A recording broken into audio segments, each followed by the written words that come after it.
ముఖ్యమంత్రి నిన్న ఇచ్చిన స్టేట్మెంట్ ఒకటి, ఆదర్శ హైదరాబాద్ లక్ష్యంగా పనిచేయాలి, 25 ఏళ్లకు సరిపడా ప్రణాళిక రూపొందించండి అంటున్నారు ఆయన. తాగునీరు, మురుగునీటి వ్యవస్థలను ప్రక్షాళన చేయాలి, అధికారులకు ముఖ్యమంత్రి రేవంత్ రెడ్డి ఆదేశం అట. ఆదర్శ హైదరాబాద్ తయారు చేయాలంటుండు. ఇప్పుడు ఆదర్శ హైదరాబాద్ తయారు చేయడానికి అడుగులు ఏమన్నా పడుతున్నాయా? ఆదర్శ హైదరాబాద్ అంటే పొల్యూషన్ ఫ్రీ హైదరాబాద్, నో కబ్జా హైదరాబాద్, పేదలకి నివాసం ఉండే హైదరాబాద్, ఉపాధి కల్పించే హైదరాబాద్, పేదోడు 3 పూటలా తినే హైదరాబాద్, ఏ కార్మికులకైనా కూలీలకైనా ఎవరికైనా ఎలాంటి ఇబ్బంది రాని హైదరాబాద్, శాంతి భద్రతల హైదరాబాద్, ఇట్లా ప్రశాంతమైన హైదరాబాద్, ఇట్లా ఇది ఆదర్శ హైదరాబాద్. ప్రధానంగా వీళ్ళు పొల్యూషన్ హైదరాబాద్ తీసుకుందామని ఇప్పుడు ఆయన మాట్లాడింది కూడా దాని గురించే.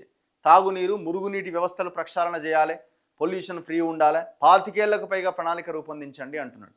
ఇవాళ హైదరాబాద్లో చాలా ప్రాంతాల్లో ఎయిర్ క్వాలిటీ ఇండెక్స్ అని ఉంటుంది, AQI లెవెల్స్ ఢిల్లీకి దరిదాపుల్లో ఉన్నాయి. సనత్ నగర్ ఏరియాకు పోతే 300లకు పైన AQI లెవెల్స్ చూపిస్తూ ఉన్నాయి. ఎయిర్ క్వాలిటీ ఇండెక్స్ 300 అబోవ్ ఉన్నది. అంటే ఇది ఎంత ప్రమాదకరం. ఢిల్లీలో 400 ఉన్నది, అక్కడ ఆక్సిజన్ పార్కులు వచ్చేసినాయి ఆల్రెడీ. మన దగ్గర కూడా వస్తున్నాయి ఆక్సిజన్ పార్కులు. కారణం ఏంది? చెరువులు లేపేసినాం, మొత్తం బిల్డింగ్లు కట్టేస్తున్నాం, కాంక్రీట్ జంగిల్ అయిపోయింది, వెంచర్లు వేసేస్తున్నాం, మొత్తం చెరువులు కానీ కాలువలు కానీ నాలాలు కానీ మొత్తం పూర్తి చేసి కట్టేస్తున్నాం. ఇక ఈ ఫార్మా కంపెనీలు వచ్చేస్తున్నాయి, కెమికల్ కంపెనీలు వచ్చేస్తున్నాయి, ఆ వ్యర్థాలు మొత్తం నదుల్లో చెరువుల్లో వదిలేస్తున్నాం. దీనివల్ల భూమి పొల్యూషన్ అవుతున్నది, గాలి పొల్యూషన్ అవుతున్నది. ఇది నీకు ఇక ఆదర్శ హైదరాబాద్ ఎట్లా తయారవుతుంది? దరిద్రం ఉన్న తెలంగాణలో ఎందుకు దరిద్రం ఉన్నదంటే ఈ లీడర్లు ప్రభుత్వాలు చేస్తున్న తెర వెనుక రాజకీయ కుట్రలు, తెర వెనుక లాలూచీలతోటే ఈ వ్యవహారం నడుస్తున్నది. ఇంత దారుణంగా తయారైంది. ఇప్పుడు హైడ్రా తీసుకొచ్చినారండి వీళ్ళు. హైడ్రా దేనికి తీసుకొచ్చినారు? చెరువులను కాపాడుతుంది తీసుకొచ్చినారు. దేనికి పనిచేస్తున్నది? బ్లాక్ స్కార్పియోలు ఇచ్చి, హైడ్రాకి బ్లాక్ స్కార్పియోలు ఇస్తే రంగనాథ్ చేసేది ఏంది? కావాల్సింది గులగొడుతున్నాడు, కాంప్రమైజ్ అయింది వదిలేస్తున్నాడు. ఇన్ఫ్లుయెన్స్ ఉన్నది లేదా ప్రెజర్ పెడితే వదిలేస్తున్నాడు. ఎవడైతే అమాయకుడు ఉంటాడో, ఎవడైతే ఇన్ఫ్లుయెన్స్ లేని పాపం అమాయకులు ఉంటారో వాళ్ళని గులగొడుతున్నాడు. దీనికి హైడ్రా తీసుకురావాలన్నా? అసలు ఎవడు మీకు అధికారం ఇచ్చింది? ఫాతిమా కాలేజ్ ఎందుకు గులగొట్టమంటే మానవతా దృక్పథం అంటాడు. మరి పేదోడు ఇంట్లో నివసించేది, పేదోడు ఇల్లు గులగొడతాం, అది మానవతా దృక్పథం అక్కడ లేదా? అది మానవతా దృక్పథం. ఎందుకంటే అసదుద్దీన్ ఓవైసీ ఏమని అంటాడు, లేకపోతే ఆయన మళ్ళీ కాంగ్రెస్తో కలిసి ఉన్నాడు కాబట్టి అది మానవతా దృక్పథం. దానికి ఒక ప్రెస్ నోటు, కథ, వ్యవహారం. మరి పేదోడు ఇంటిని కూలుస్తున్నప్పుడు దాంట్లో మానవతా దృక్పథం లేదా?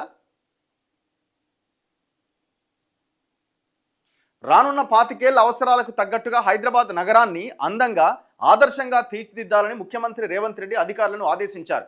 ఇందుకోసం పచ్చదనం, తాగునీరు, మురుగునీరు, ప్రజా రవాణా వంటి ప్రతి అంశంలోనూ అవసరమైన చర్యలు చేపట్టాలన్నారు. ముఖ్యంగా నగరంలో ఉన్న కాలుష్య కారక పరిశ్రమలను ఔటర్ రింగ్ రోడ్డు వెలుపలకు తరలించాలని ఆదేశించారు. పురపాలక, పట్టణాభివృద్ధి శాఖకు సంబంధించి ముఖ్యమంత్రి రేవంత్ రెడ్డి మంగళవారం ఇక్కడ కమాండ్ కంట్రోల్ సెంటర్లో సమీక్ష నిర్వహించారు. 4 గంటలకు పైగా జరిగిన సుదీర్ఘ సమావేశంలో నగరాభివృద్ధికి సంబంధించి ప్రతి అంశాన్ని చర్చించారు. ఢిల్లీ, ముంబై, చెన్నై వంటి నగరాల్లో కాలుష్యం విపరీతంగా పెరిగిపోయింది. ఆ పరిస్థితి హైదరాబాద్కు రాకుండా చూడాలి. ఇందుకు అవసరమైన అన్ని సంస్కరణలు చేపట్టండి. దీనికి తగ్గట్టుగానే ప్రణాళిక రూపొందించాలి. అవసరమైతే ఢిల్లీ, ముంబై, చెన్నై నగరాల్లో పర్యటించండి. అక్కడున్న పరిస్థితులను అధ్యయనం చేయండి. నగరంలో భూగర్భ డ్రైనేజ్, భూగర్భ విద్యుత్, కేబుల్ అంశాలపైన ప్రత్యేక దృష్టి పెట్టండి. సమగ్ర DPR తయారు చేయండి. సింగిల్ యూజ్ ప్లాస్టిక్ నిషేధాన్ని గట్టిగా అమలు చేయాలి. నిర్మాణ వ్యర్థాలు ఎక్కడ పడితే అక్కడ డంపు చేయడానికి వీల్లేదు. ఈ విషయంలో కఠినంగా వ్యవహరించండి.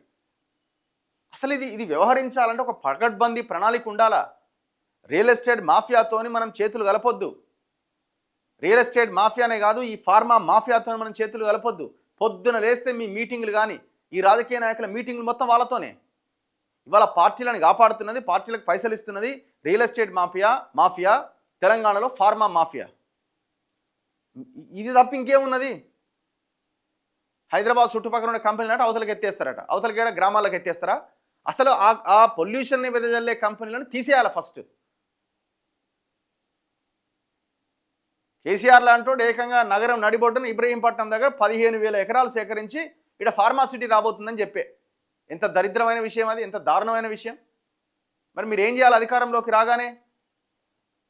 అసలు ఏ ఫార్మా కంపెనీ మనకు అక్కర్లేదని, తెలంగాణ ప్రశాంతంగా ఉండాలి, ఇంకో దగ్గర పోయి పెట్టుకోండి అని చెప్పాలా?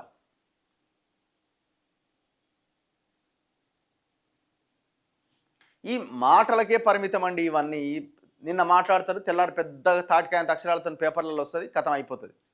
చర్యలేవి చర్యలేవి. ఇప్పుడు హైడ్రా వచ్చి సంవత్సరం అయిపోయినా దాని ద్వారా జనాలకు వచ్చిన లాభం ఏందో చెప్పాలి. ఓ బతుకమ్మ కుంటను చూపించి ఆహా ఓహో అని సప్పట్టు కొడితే కాదు కదా. బతుకమ్మ కుంటలాగానే మైసమ్మ కుంట కాపాడాలా, ఫినిక్స్ రోడ్ కబ్జా చేసిన నార్సింగి 2 చెరువును కాపాడాలా, దుర్గం చెరువును కాపాడాలా, అన్నిటినీ కాపాడాలా. ప్రతిదీ అందులో తెలంగాణలో ఉన్న చెరువులే కదా. అవి పెద్దోళ్ళు కబ్జాలు చేసిరు కాబట్టి అవి అవి వదిలేయాలా. పేదోడు ఏమన్నా ఇల్లు కట్టుకుంటే దాన్ని గులగొట్టాలి, దాన్ని గులగొట్టి అది చెరువును కట్టి ఓహో ఆహా అని సప్పట్లు కొట్టాలి. ఇది కాదు కదా చేయాల్సింది. మీరు చిత్తశుద్ధితో పనిచేయండి. మీ ఆలోచనలు బాగానే ఉన్నాయి కానీ ఆచరణ లేదు కదా. ఆచరణ లేకపోతే ఇంక దేనికి ఇంకా